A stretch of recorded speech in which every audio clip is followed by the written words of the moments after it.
Arsenal fans already turning on Kai Havertz. I want to talk about this a little bit, ladies and gentlemen. Welcome back to Football Yannick. How you doing? Are you okay? I hope you're doing well. I really do hope that. Welcome back to the channel Football Yannick, where I speak all things football. And today I'm speaking about Kai Havertz. I only just spoke about him recently on my previous upload when Arsenal dropped points at home to Fulham, which is a bad result for them considering Fulham went down to 10 men as well. It's a really, really poor result for them. I did fleetingly speak about this, but I want to go into it in more detail because I've seen this script before. I know how this film ends, or at least I know how the original ends. Look, it was a peculiar signing. A lot of people were excited to see how Kai Havertz turns out at Arsenal Football Club. But it is strange. Arteta was like, or people hear that Arteta wants to play him as an attacking 8. And now the fans are turning on him. They spent, 68 million quid on Kai Havertz, or best part of 70 including add-ons. I don't know if he's going to achieve them, but it was a 65 million pound base fee. And Chelsea ripped their hands off. It's particularly confusing as Liam Twomey from The Athletic writes or states, there was no bidding war for Kai Havertz. I think there was an inquiry made by Tuchel, but they wanted to pay very, very little for him at Bayern Munich. And then Arsenal inquired, we'll have him.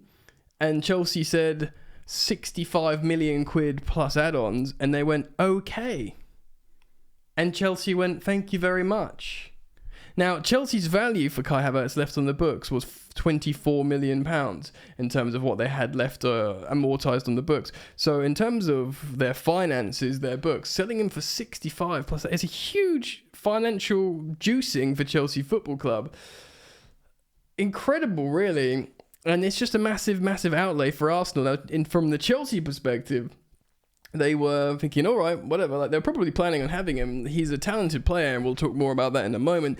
But, ultimately, he was a tricky Rubik's Cube that hadn't been solved at Chelsea. He had big moments. He scored the Champions League final winner, and for that, Chelsea, as an institution and the fans, will be forever grateful.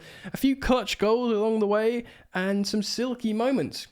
And, he trains hard, and he was put in the wrong position at Chelsea. He's not a striker. Tuchel played him there because he scores the odd header. He underperformed his XG. I think he was the biggest underperformer of his XG in the Premier League last season, which is pretty telling that he's maybe not comfortable in that position, or he's just not that great a goal scorer. At Bayer Leverkusen, he demonstrated immense quality in the Bundesliga, but he's also done it at international level for Germany as well, in particular roles. His best moments for Hansi Flick certainly is when he's been brought back as a sort of second striker. That's kind of why I thought it might work at Chelsea if we play the 4-2-3-1 that was exactly the same as Tottenham, Pochettino's Tottenham, when Dele Alli played that sort of slightly withdrawn second striker. I was like, yeah, that could work for Havertz, maybe. Turns out we're playing a little bit different than that at the moment under Pochettino, which is probably for the best in terms of evolution and moving forwards. But Mikel Arteta signed him, and the talk was he's going to use him as an offensive 8. So Mikel Arteta plays a 4-3-3, and Declan Rice, an excellent signing amid questions of other signings. Declan Rice sits at the base of midfield, dictates play, and defends against transitions really, really well. And he's flanked by, of course, Captain Martin Odegaard, and in theory, another offensive number 8 in Kai Havertz.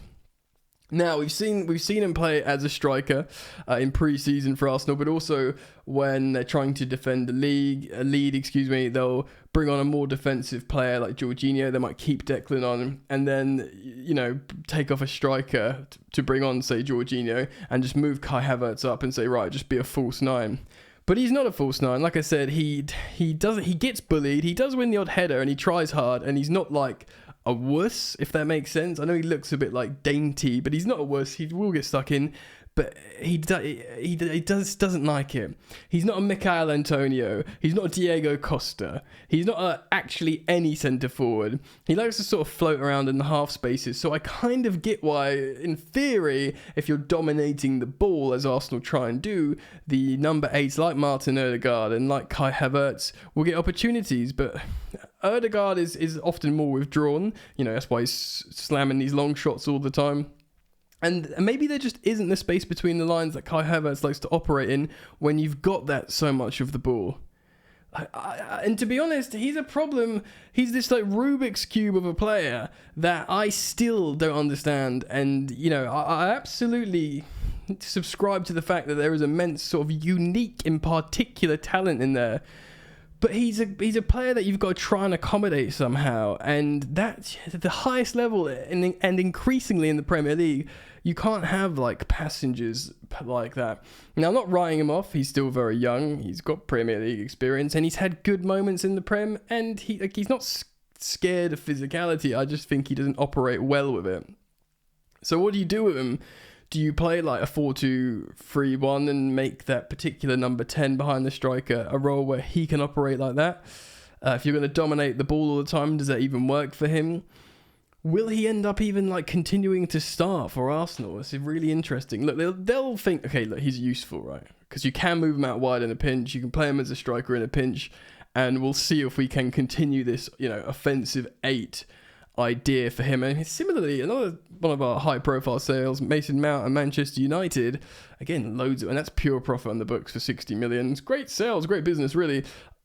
United fans aren't overly pleased with him. I'm less worried about Mason Mount because he's such a good, hard-working operator. When the team's playing well, Mason Mount will play well, I think. That's how I feel. And I think he will deliver at Manchester United because, again, I don't think he should be playing in a double pivot next to Casemiro. I think that's very, very peculiar. I mean, I know like he could play slightly as the more advanced one, and again, to use my club as reference, Caicedo, and then of course Enzo slightly forward, although Enzo's been playing even further forward at the moment. That's the theory, so you could think of Casemiro with Mason Mount ever so slightly forward in the double pivot, but it's not working. I don't think it's not his jam. He needs to settle, but I'm not worried about Mason Mount. I do think he's such a intelligent, hard-working player that it's comfortable in those zones, but we never worked out Kai Havertz.